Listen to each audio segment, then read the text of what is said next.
Yeah. Okay. Good morning. This is Rabbi Shlomo, first here at Yeshiva Tsama Nafshi, located here in Yerushalyim, HaKodesh, in the Beit Knesset of Hanaki. Yeshiva is located on Rehov Zikron number 6, and we're very close to the central bus station, so you can walk from there, take a bus if you drive.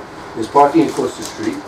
And if you're coming from Butz Loretz, we'd like to invite you especially to come join us so we can enrich your visit to Yerushalyim and Eretz Yisrael with as much Torah as humanly possible, with as much Siyata Shmaya as possible.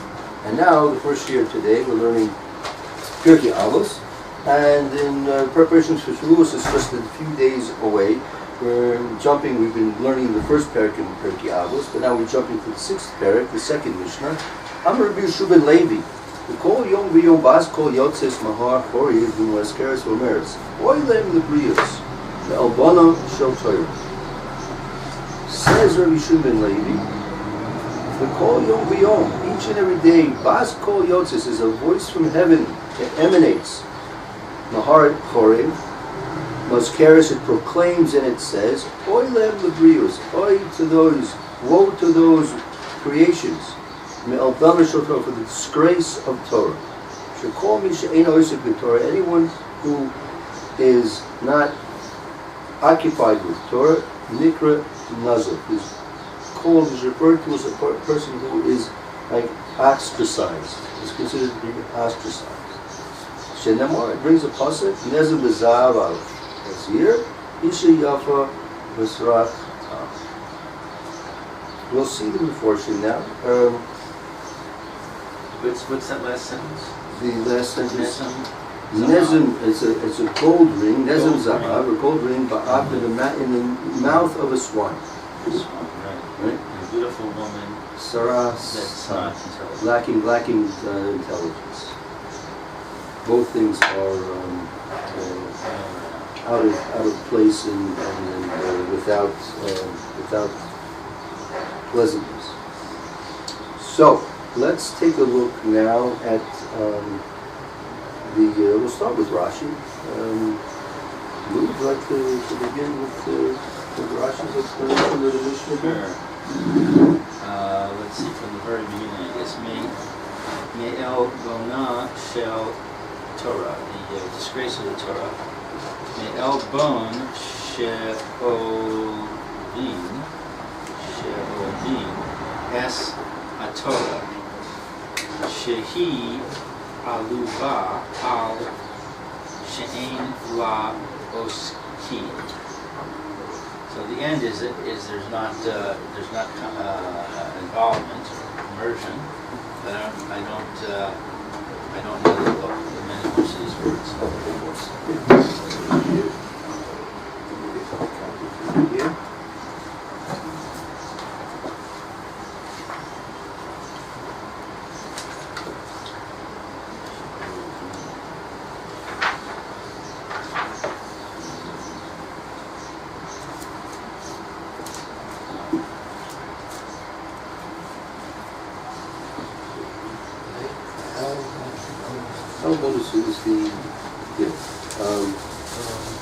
A bonus of Torah. Good morning. A bonus of Torah. That's we're learning right now. A bonus of Torah. Right? The disgrace of the Torah. What's the Rashi's coming to explain where's the disgrace of the Torah? Well, bona, there's a disgrace. There's an embarrassment here. Why? She'elvin Esator, that they are disgracing the Torah. Why? Shehi Aluva, that the Torah is disgraced and embarrassed. Al She'ein Oski. No one's involved with the Torah. No one's involved with the Torah. You have something beautiful, wonderful, so many benefits to it, so much wisdom in it, and people seem to be occupied with other things of quite lesser value. So we're talking about, we're not saying no one's involved, we're saying most people are involved. Yeah, well, again, we're saying, woe to those brias, to those, meaning there are those who are involved with the Torah, right? But it's woe to those who are not involved with the Torah. Well, that's why it says Lahem. Yeah, exactly. To those, nice. You see that they look back at the Mishnah there and see what it says here. Just be careful about how we're learning the words. Right? You want to read the Mishnah again? I'm going to read The Choyo, every day, each and every day, Bas Kol, a heavenly voice, Yod Seis, a par, comes out from the mountain, Chorev, of Sinai, Umach Rezes, Umach Rezes, V'omeres, and it proclaims and says, Oi, woe, lahem, to them, plural, the brios of the creations may elbonah from the disgrace shall Torah, of the Torah. So we were asking the other day, why does it say Oi lahem Librius? He could have just said Oi Librius. Right. And now we just answered and said because obviously there are many people who are learning Torah, but there are many more people who are not learning Torah. So this is saying Oi to those who are not learning Torah, not to those who are. There are billions of people in the world. There's dropped in the bucket. So it's 1 million people learning Torah out of a billion. That's 1 in 1,000. Are we talking about only Klal Yisrael, or we're talking about the whole world? How do we know that? So that was yesterday's shit. That was yesterday's shit. I was sitting on an airplane. You were on the plane. Okay, I'm So sorry. okay, hold on. I'll just read to you that Rabbi Chaim Volozhin is speaking to that point. He says, he says as follows.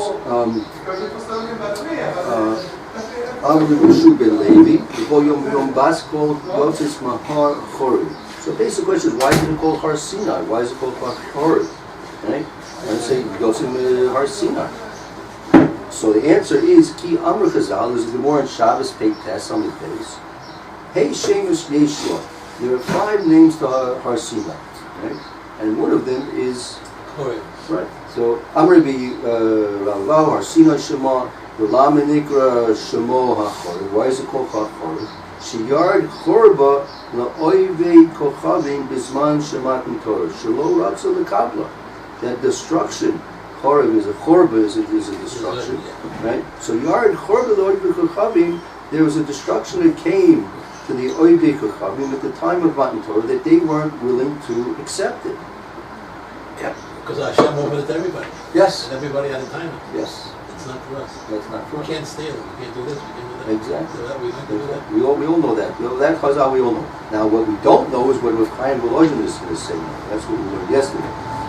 Because it says Librius. He didn't say La'oivei Kochavim. He didn't say Oy Lehem La'oivei Kochavim. Right? It says Oy Lehem Librius. I mean, that's also including the Jews.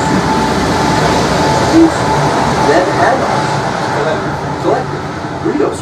We mentioned the prayers of Rosh Hashanah. Teintei Paktika, Al Kol Ma'asecha, Al Kol Ma'asheborasa. Right? The Ma'asecha is the general creations. Borasa is like humanity. Borasa is humanity. Creations meaning humanity. So Rav Chaim Volozhin says it's applicable to everybody, even the Jews. Why? The Im came. If that's the reason why Chorev is called Chorev, because a Korban came to the Oyvei Kochavim because they weren't willing to makabel the Torah, Kol Shekhem. Chas v'sholem t'she'ein Yisrael mekayim ma shekiblu. Kol Shekhem when the Yidden are not going to fulfill what they were accepted, right? V'kein Amr Kan Mahar Chorev. It's called Mahar Chorev. Because as it's mentioned, right, that what was the Taina, as you very well said, they said Mike Siva, right? So they said, well, Mitzicha, that's our profession. Geneva, that's our profession. Why is? Right. The Torah is staring our panasa. We can't makabel Torah because it's interfering with our panasa. So if Klal Yisrael will has to make the same claim that we can't fulfill the Torah because it interferes with our panasa, right? We're in the same boat as them. So that's why it's called Oy Lehem Librios. Even worse than that. Exactly. Because we accepted it. Because we accepted it on that condition. Even if it's going to interfere with our panasa, we still have to accept the Torah. Maybe a person can do a great business selling treifas, Leviticus. Or open on Shabbos. Open on Shabbos, and do a good parnasa. So he thinks. Kabbalah Chaim is not true. It's like a person who's going to be open on Shabbos. Like a person has a barrel, and it's filled with 10 gallons of water, right? So it has a spigot. So you turn on the spigot, it comes out. Well, to be smart, if I put another spigot on the other side, I'll get double, right? So I'll be open on Shabbos, I'll get double. So no, you got the same 10 gallons in the barrel. It doesn't matter how you want to take it out fast, you'll take it out fast, but you got the same what's coming to you. That marshal is not with water. It's Ivan who had a barrel of whiskey, and he got in his basement over the cold winter in Russia, and he used to get one drink, and he said he puts in 2 spigots to get 2 drinks to keep him warm. And the coldest day in the month in February, he ran out of schnapps. That's really the marshal. That's the water is the marshal. That's the marshal we did? Yeah, that's the real marshal. Very good. And then we also, remember, we added that Yes. the Jews also didn't accept the Torah. And then we said, no, the Jews accepted the written Torah. Oh, that was the Tosfos' questions. Why we would call for harm chagigas? They had to be coerced. So what was that? So Tosfos answers that that's really going on Torah Shabbat Peh, which is infinite. So we need a little bit of coercion to accept Torah Shabbat Peh. A little bit, like the mountain is over our head and we're going to all die. That's a little bit of coercion. That's just an insight into how important Torah Shabbat Peh is. You want to accept Torah Shabbat, right? And you're not going to accept it with Torah Shabbat Peh. Finish. You're out. You're nothing. All or nothing. You can't just have Torah Shabbat. Our lives were at stake if we didn't accept Torah Shabbat. Along with Torah Shabbat Peh, along with Torah Shabbat. But you know, something occurred to me just now. Yeah. The halacha is that a person who's not Jewish is not allowed to learn Torah. Okay, that's something else. If they had accepted the Torah, right, then they would have been whatever. Again, what it would have been like, what came with the Torah. So I'm not saying what if. I'm saying now. No. We said brios Right. refers to them also. Right. True. But they're not allowed to learn Torah. Right now they're not allowed to do Torah. I mean, the So laws how are. can it say woe to the brios? It should say woe to the Jews. Well, because it's not only something which happened. It's the answer. The question is why it's called horrid, right? Loy brios is even that's really specifically speaking to us, but it's also because it's called horrid. Rav Chaim Volozhin explained that's why it's in reference to brios as well, because it's a reference to what happened originally then. But teaching us an additional. It says factor. every day. Yeah, Every day right. it says woe to the brios. Right. So even though they should even though they may be doing very well and they may be having empires all over the world and riches all over the world, and still they did themselves in. They destroyed themselves. They can still convert. An individual, by nations they can't. Individuals can still convert.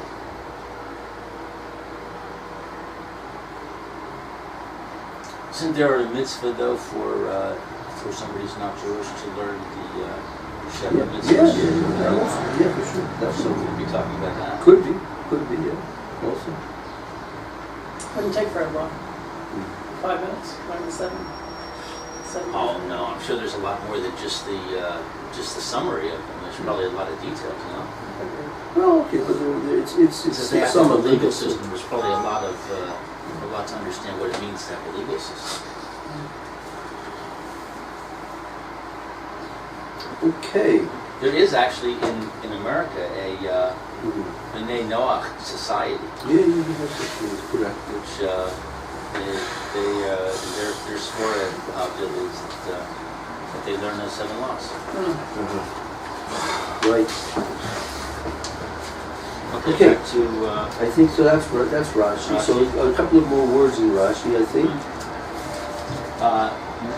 Nazuf.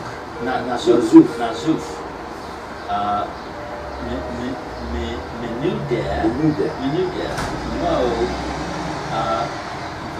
Vayig bo aviv. Misar guminan. Yeah, that's Umar Targumina. That's the Targum, right? It's, the pasuk says the pasuk Yigar boy aviv. That's a pasuk That's a pasuk in Bereshit, Iger Ba'avi, right? That he screamed at him, his father, right? That What is Menudeh? the new day is actually he's excommunicated. He's exercised. Yeah, that's what an exercise. Oh. Right? Is a strong form of Ostracized. ostracized. Exactly. Ostracized. Very good. To be Right, right. So he's ostracized. V'yiger ba'avi, he screamed at him, his father. Targum nizuf be'agoy. That he was yelled at, ostracized by his father. You can get a Bereshit there. The second chapter. Yeah. It's in Lamed Zayin Pasuk Yud. I think this is Isaac and the son. Nazifas, Chachamim, Chachamim, Menudeh. Menudeh. Right. So What's Nazifas? that's when it's called Nazifas Chachamim. The ostracism by the Chachamim, by the sages, is nidui. That's a form of payment. Oh. Yeah, so it's considered to be a person who's not Isaac Torah. It's considered to be in a form of ostracism and of payment. That's contrary to the whole idea of being the Torah. No, you have to realize what the consequences are. Meaning, he's now being cut off by his turning the back on the Torah, so he's cutting himself off. Right? And it's not a harem in which if a person is put into harem by a basement or something like that. Right? This is like Yerushalyim, that he's considered to be separated from the group, and he's considered to be chastised in a way that he now has to remain separate. But for you, we could be a Karen, that's our job. We can get close to Torah, that's our job. But Hashem is also involved in the Torah process. Yeah, for sure. He wants everyone to learn. He wants everyone So to how do learn. we understand that he's cutting them off? No, they're doing it by themselves. They're cutting themselves Yes, off. they have the choice. They have the free will to be Isaac and Torah. By their choice not to be Isaac and Torah, they're cutting themselves off. But that's only if they know. Yeah. We're talking about Because there's a lot of people who don't know. They were raised without Torah, and they have no clue that the Torah is even really true. They just think it's a bunch of nonsense. So we can't say that they're making a free will choice. No, but there's enough information in the world that if a person, the general rule is Derek Shorten Lele Konrikin himself. The way that a person wants to be led to that path. If he's even in the midst of gullus and non-Jewish society and culture, if a person deep down is trying to have a relationship with the Kadosh Baruch Hu, he's a Jewish person out there in who knows, North Alaska, some Afghanistan, someplace. Deep down, he's searching for a relationship with the Borei Olam, the creator of the world. Hashem will make his world available for him to find what he needs to find out. So what does this mean then? If we're saying that the person's not cut off, that Hashem will make his nisim back, which is I believe that's true. It's certainly true in my life, but it wasn't true in my life when I was 30. Okay, look, people, whatever the reasons are, people Does have that to mean go. that I was cut off before then? Well, yes, he's nikra nazir. He's called rebuked. He's called ostracized. Because he's aware of the Torah. So Is that a criteria? Well- if you're not aware of it, then are you going to be ostracized? It's a thing that shouldn't be. He has no concept of the Torah. well, let's go back. We're to again. The basis of our statement is Har Sinai. So what did anybody know about the Torah at Har Sinai? Everybody who was present heard Hashem's word and learned about the Torah. Right, but we had said Nasa Mitzvah prior to that. The Prior Aseret prior to what? to the Aseret Dibros. Whatever Hashem, we didn't know we didn't know what was coming. Right? We didn't know anything about what was coming. That was the whole, the Malachim, the whole based in Shemayla was That's the whole time. who could this is not something that human beings do. Human beings never make a decision without knowing what they're doing.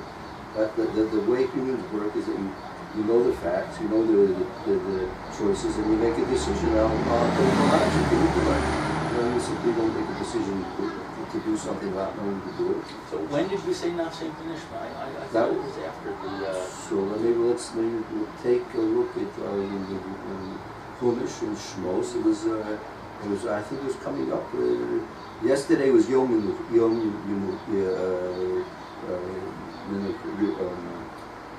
Yuchas. It's called Yom Yuchas. Why? Because on that day, yesterday, we came to the second day. We came to our Midbar Sinai. Since we're going to be at HaKodesh, Malachas Kohanim, right? And we were given a special status, right, of being a whole different, just like we say in Havdalah, right? We say being or l'chosher. There's a difference Hashem made between war, between light and kosher. Being Yisrael la'ami. The difference that exists between Klal Yisrael and the rest of the world is no less than the difference between darkness and light. Completely different. Not just a human being with a religion. We're not another human being with a religion. We're a whole different. We might look like them. They might look like us, right? But we're completely different. Our spiritual genetics, our spiritual makeup is completely, absolutely different. It's the difference between, in the old days, I don't know if it applies anymore. We used to have a computer that had a modem and a computer that didn't have a modem, right? Both look the same, right? Exactly the same. I have a modem every day. How did that? I'm sorry about that. You should see a doctor. What do you have a modem? Yeah, like to me, if I have a modem, I don't have a modem, it's not relevant. Yeah. I'm not a computer person. Right, okay. So very, Yeah, well, no, I just learned something very interesting when we said that the Malachim had a time to the Rebbeinu Shalom. There's a quarterly magazine called Torah on the Go. It's put on by yourself. The president endowed is Mr. Armstrong, who lives in our community. So there was an article there. Why do we eat chalabi? Why do we eat dairy products on Shavuos? There's all kind of explanations. You probably heard. we discussed this yesterday also. Well, see, That flame was late. No. My hearing, thank God, is so well. I'm sitting over Europe and I hear what's going on. Focus. Okay, well, can I say the reasons I heard? Please go ahead. Was the first of all, Moshe Rabbeinu said, "Oh, gentlemen, we have beautiful menus now that Hashem has given us. We have barbecue, we have cheesecake, but we need to use the sense of dishes. And there's no place to buy dishes in the middle. We have one set, so they said, okay, we'll be on the beat." That was one reason. Did you give that reason? No, we're just going with the remorse, straight to remorse. Well, I've heard other people besides this one. I tell you the truth, maybe I'll tell you after the show, but the remorse is, if you look at what the remorse is saying, all those other reasons, right, they're not the real reasons. But go ahead. Okay. So the Malachim said you can't give the Torah to Klal Yisrael. That's Mashmis, and could they handle that? Yeah. And then the Malachim said no. And Hashem said yes. You Malachim, you are the ones who have problems with the Mashmis because you're all Machlis. So Klal Yisrael can handle it.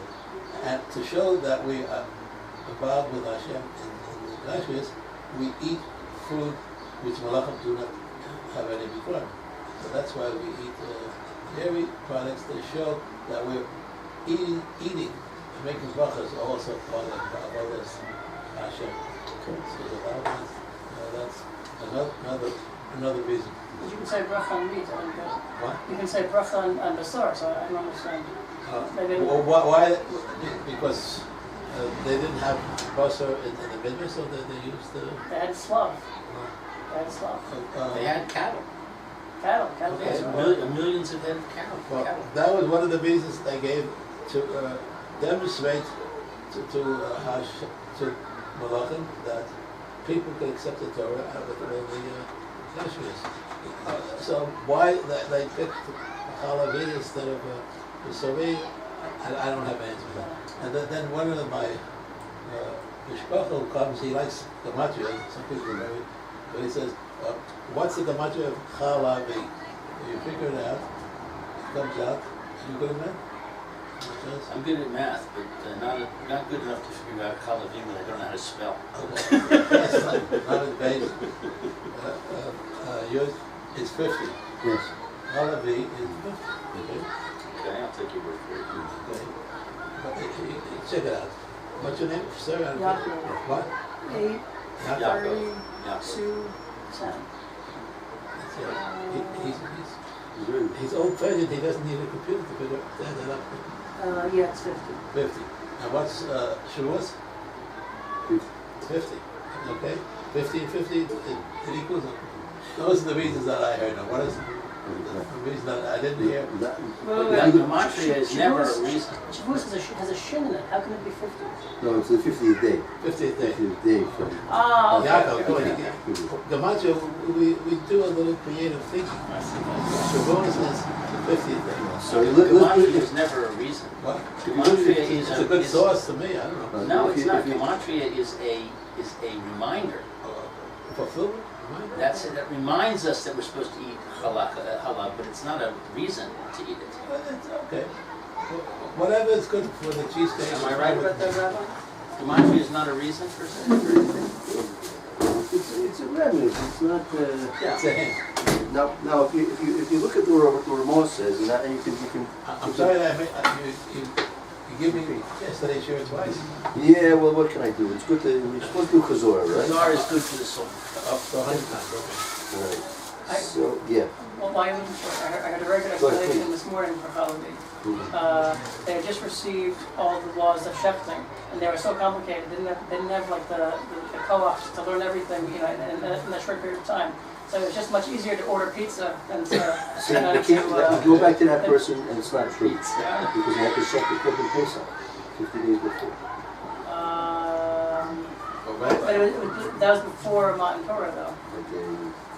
You say there are no in the middle? They worship. I don't think they were so. But if the Torah wasn't given, how did they know how to shift it? Even though they had to learn all the laws they had to learn for Korban Pesach, they were taught. They were taught all the laws that really? Bris Milah, they had to do Bris Milah also. They had to do Bris Milah before they came out of Israel. See, that's the problem. When we start getting away from what says in especially in Halacha, The sources. The sky's the limit, and usually what happens is you can wind up deep down in, I don't know, there's volcanoes in Hawaii now to give us a picture of what goes on deep down there. Deep lava. Deep lava. Boy. You see what that stuff does to In cars. America, we don't do such creative thinking this year that I think. That's a very interesting point, because I've heard a lot of this stuff. Then what? Stuff like what we're Yeah, saying. it's a good I've heard like I this said. many Yeah, times. again, let's take a look at the Ramah They says. didn't know how to check, they didn't have Kaylee. The Mr. Bohr also brings some of these things down. Yeah, he must prove some of these, but if you look at what the Ramah is saying, and this will be an afternoon in halacha, it's not simply it says like this. ונוהגים בכמה מקומות לאוכל מלכי חלב ביום ראשון של שבועות. Right? There's the custom in many places to eat dairy foods on the first day of Shavuos. Nearly, again, the Ramah is telling you this is his own personal opinion. Okay, so once he said that, okay, so other people who are certainly greater than the Ramah can say, and then those who are less than the Ramah can say what's about. The Ramah says as follows, right? Hatam kishuhu kamo hashnei tavshilim shelokim b'leil pesach. It's like we take two tavshilim on Leil Pesach. Zecher Pesach and Zecher L'Chagiga. On Pesach, on the Seder plate, as we well know, right, on 50 days previous to Shavuos, we took a shank bone and an egg. One was Zecher L'Pesach, the shank bone, and one was Zecher to the Chagiga, the egg, right? V'chein ochli Michael Chalav, and likewise we eat on Shavuos Michael Chalav. What's Michael? Food, dairy food. Michael is food. Ma'achal. Right. V'achar kach ma'achal basar, and afterwards we eat ma'achal basar. Afterwards we eat meat food. Now, v'tzrichim la'avir imohem shtei lechem. You must bring along with them 2 breads. Well, that you have to have anyway. That you have to have anyway. You have to have lechem mishka food, but you have to have 2 separate breads. Al shulchan. You have to have 2 breads on the shulchan. Shu makam hamizbeach, which is the makam of the mizbeach. V'zeh zichron the base halechem shemakrivim biyom habikurim. And this is a zikaron, right, to the lechem that we offered in the base of Mikdash on Yom Kippurim, which is another name for Shavuos. So you have, if you have lechem mishta, so you should have 4 bowls. Is that what you're saying? Is that well, apparently what's 2 lechem? The 2 lechem is as follows, meaning the Mishnah Berurah explains. It says like this.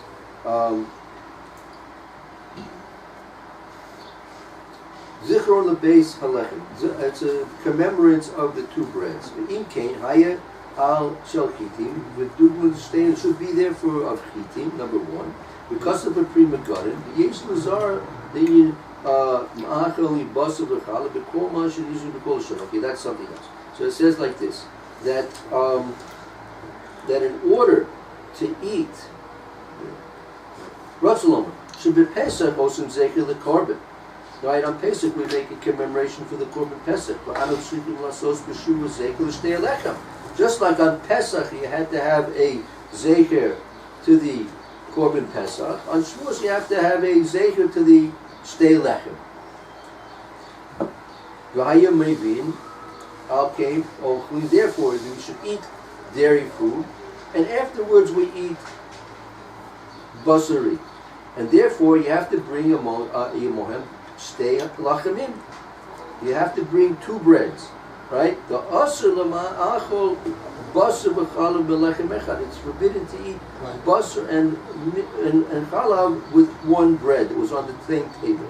Ubezeh zichron l'shtei lechem. You have to have 2 breads. You'll make lechem mishnah, right? But of the lechem mishnah you have, right?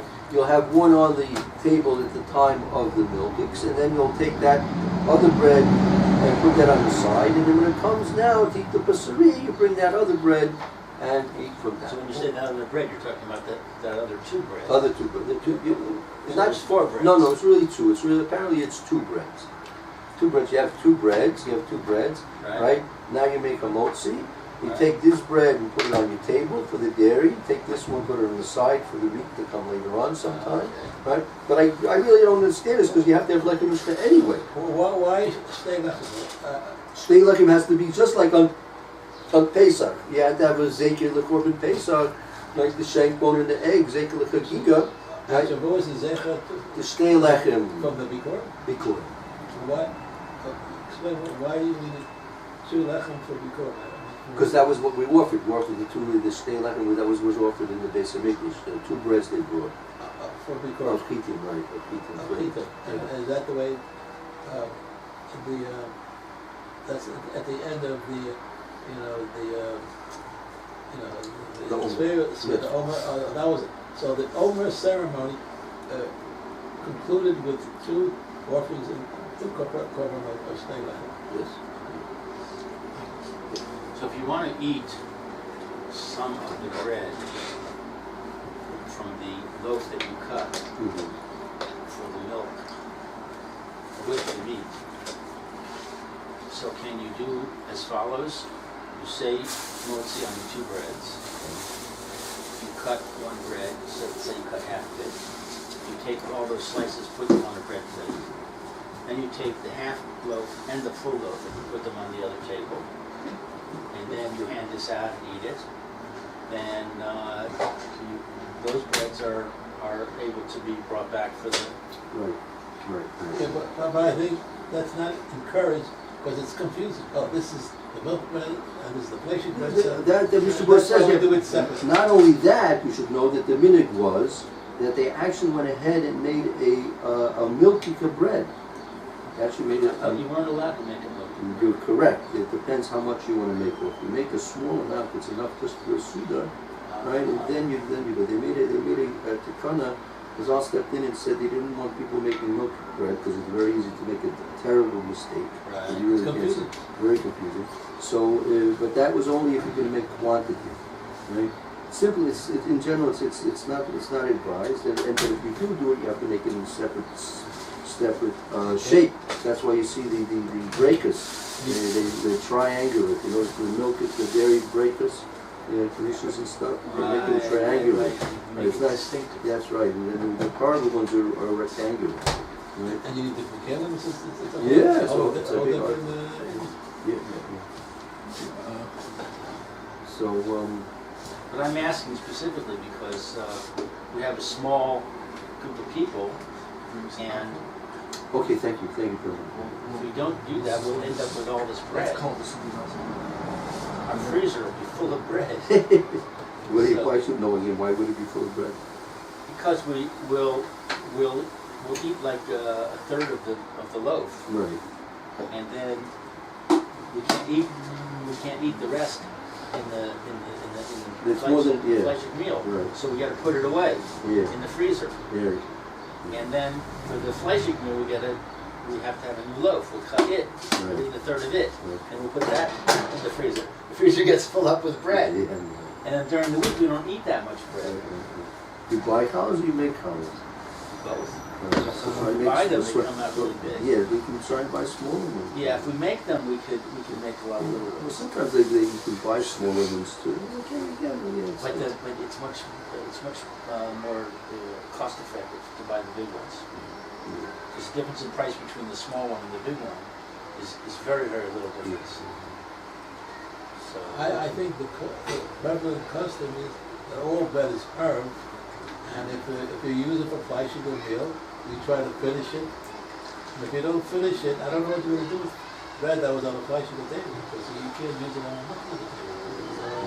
If you throw it out, you put it in the freezer and say, You can save it for another. You can save it for another place you can do. or you can make a French toast. The French invented that, and they had left on the bread, and they put it in the lake and make French toast. They just made it up. I think it's a good sauce for the French toast, and they have that. That's a good story. Okay, let's take a quick break and we'll go on with what was the puzzle there? This is actually